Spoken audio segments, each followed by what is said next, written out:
Hello students, आप सभी का हमारे इस यूट्यूब चैनल में स्वागत है। स्टूडेंट्स, हम elements of number theory paper solve कर रहे थे। क्वेश्चन नंबर 6A पे हम पहुंच चुके हैं।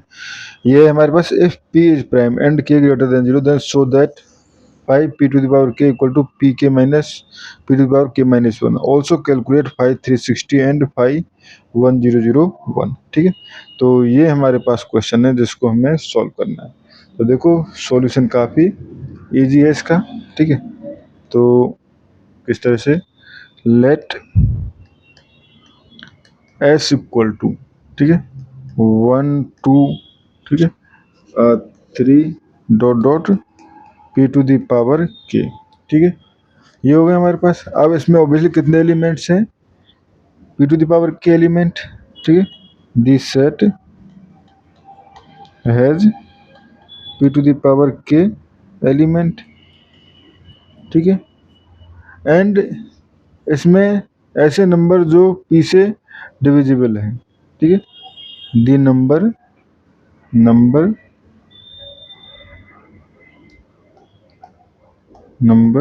which are divisible by p,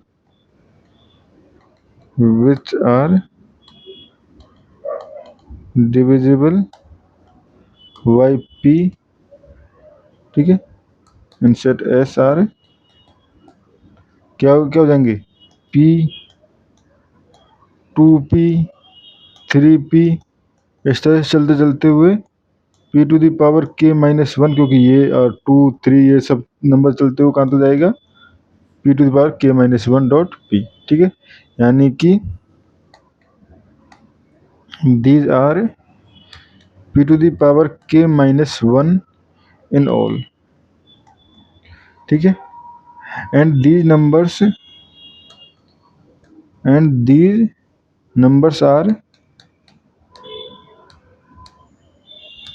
are not relatively prime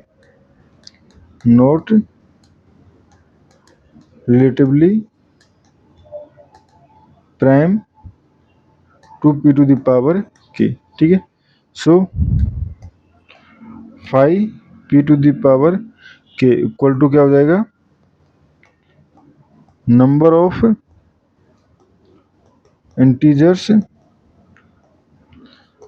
in S which are relatively prime to p to the power k, which are relatively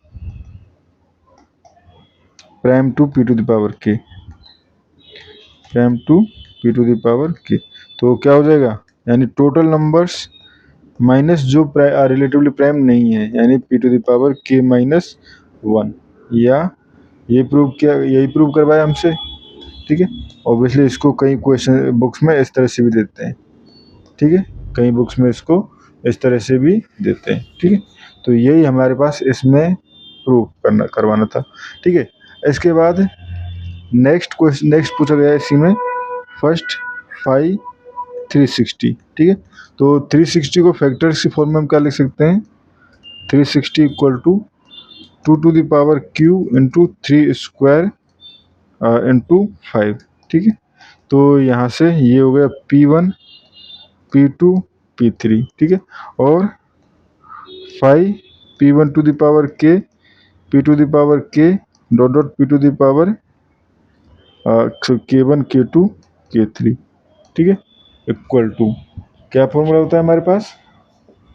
simply इसी फॉर्मूले को हमें आगे बढ़ा देना है। ठीक है, तो ये हो जाएगा हमारे पास, देखो p to the power k1 p to the power k2 इस तरह से आएगा, k1 p to the power k2। ठीक है, बेसिकली ये तो टर्म हो जाता है n। ठीक है, क्योंकि यही टर्म n p और इसको k। ठीक है, similar p to the power k, और यानी ये तो हो जाएगा n और हो जाएगा 1 minus 1 upon p1, 1 minus 1 upon p2, और यहाँ पे p3 तक है तो 1 माइनस 1 अपॉन p3। तो ये हो जाएगा हमारे पास 360 into 1 minus 1 upon 2, 1 minus 1 upon 3 and 1 minus 1 upon 5। ठीक है, तो इसको जब आप सॉल्व करोगे तो आ जाएगा आपके पास 96 इसका आंसर। ठीक है, एंड साथ में पूछा गया हमसे 51001। ठीक है, तो 1001 इक्वल टू मैं क्या लिख सकता हूँ? 7 इंटू 11 इंटू 13। तो ये हो जाएगा हमारे पास, सिमिलर फॉर्मूला पुट करने से 1001 इंटू ये हो जाएगा आपका 1 - 1/7, ठीक है, 1 - 1/11 एंड 1 - 1/13। तो ये हो जाएगा आपका 1001 अपॉन ये हो जाएगा 7 इंटू 11 इंटू 13, 11 इंटू 13, और ये हो जाएगा 6 -6 इंटू 10 इंटू ये हो जाएगा 12। तो ये आ जाएगा आपके पास 720, ठीक है। तो ये दोनों क्वेश्चंस का आंसर होगा स्टूडेंट्स। तो स्टूडेंट्स इस वीडियो में इतना ही। Thank you.